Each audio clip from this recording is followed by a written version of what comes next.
Oh, hello, and welcome back to another glorious Wildlife Wednesday. I mean, we got a lot of snow. We got about 6 to 7 inches of snow, and let me tell you, it is gorgeous out here. You know, I'm getting a little bit tired of the snow, but it's always nice to get a fresh coat. Oh, you look a little tired. Hey, James, you look a little tired there. A little worn out. Yeah, but feeling good. Feeling good. Got here easy too with my nice shoes. Snowshoes, James. Snowshoes. Yeah. Check them out. Not bad, right? No, that's pretty nice, James. Yeah. Got here quick, lickety split, right from the Prairie Center, down the hill, all the way through the snow. Wow. Believe it or not, Jacob, there are a bunch of different types of snowshoes. Wait, there's a bunch? Yeah. Like a lot? A lot of different types, made of different materials and all kinds of nifty fashions, shapes, sizes, stuff like that. It's a rich history. Any chance you'd be able to share some of that with me and the audience here back at home? I'd love to. Oh, come on. Okay, let's go. Let's have a lesson. So snowshoes have actually been used since 6,000 years ago. And they were used by the ancestors of the Inuits and Native Americans in what is now Central Asia to cross from North Asia into North America. Now snowshoes, there's 3 primary types of snowshoes. You got your bear paws, which are the big round ones, and those are used mostly in the forest settings. They're used more for maneuverability as opposed to walking through snow. The ones here, this is actually kind of like the Yukon style, and that's style number 2. And those have the longer kind of set frame like this. And some of them, depending on how tall you are, you want a size, let's say, this is a good size for me, but if I was a little bit taller, I might want them a little bit longer. And those are used for long distance walking through the snow. Very streamlined, less maneuverability, but more ability to walk, say, from the Prairie Center over to the farmhouse here through real deep snow. Now the 3rd type of snowshoe is what's known as the beaver tail. And the beaver tail features the best of both worlds from the Yukon and the bear paw snowshoe, where it provides enough surface area that you're able to walk distances through the thick snow, but you also have that maneuverability with it as well. So up until about the 1960s, 1970s, these were all made with wood and rawhide. And now we got these nice durable plastic ones, but way back in the day, they would use primarily white ash, which is a really good type of wood. That's what they use to make baseball bats and other commercial wooden things with.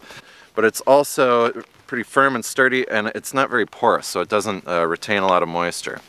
So this center portion would all be rawhide, and to maintain the rawhide, you would have to apply shellac regularly, maybe once a week, once a month or so, because otherwise it would dry out and stretch, and the shellac helped maintain the integrity.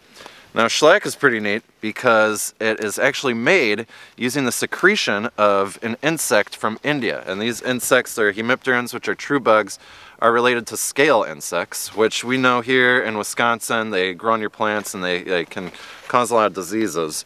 But in India, these insects produce a kind of flaky substance that you mix with water and it becomes this liquid, and that is what shellac is. That's what you apply to the rawhide portion of the snowshoe. Now, when we think about snowshoes and where the idea for snowshoes came from, it actually is a prime example of biomimicry, or a way of humans using what they find or see in the natural world and using that to their advantage in structures or machines or tools that they use themselves. But in terms of snowshoes, when we think about snowshoes and what it mimics, a good example of that would be the paw of a lynx, or a snowshoe hare even. So one thing that makes them unique is they have these giant, proportionally at least, feet. And so when you think about a lynx, they have these giant, meaty paws that are just way too big for their bodies, or seemingly so. However, they act just like a snowshoe does and allow them to almost float on top of the snow. Now, if you look at me here, I can stand here and I have a size 11.5 or 12 foot, and so that's relatively large. Yet my foot would still sink straight into the snow, like right in. Like I can come over here And this is about 2 feet of snow here, yet I can go, you know, pretty easily into it. And anytime that I'm trying to walk through deep snow, it becomes really hard with just boots on. However, when you're talking about a lynx, it'd almost be like having two of the size of my feet put together, walking, you know, together. And let me tell you, they just float over that snow. And that was an adaptation to help them better. Ugh. He's coming down here.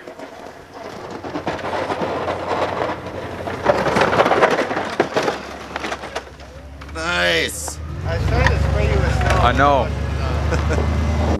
Overall, what we're thinking about here is biomimicry and how humans have used the idea of lynx and snowshoe hares having giant feet for their body size, allowing them to float over snow, just as we do with our snowshoes.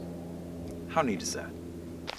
Back to Nature, 2021, February 6th. If you want to come out here, give some snowshoes a try, that's the date to do it. Come on out, give the snowshoes a try. We got pairs to rent out to people. We got small ones, big ones, little ones, ready for you, February 6th.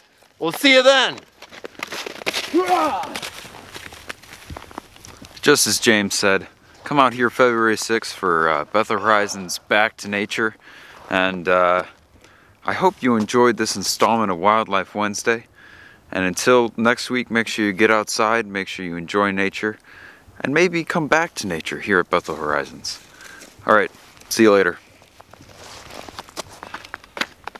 Rock and roll.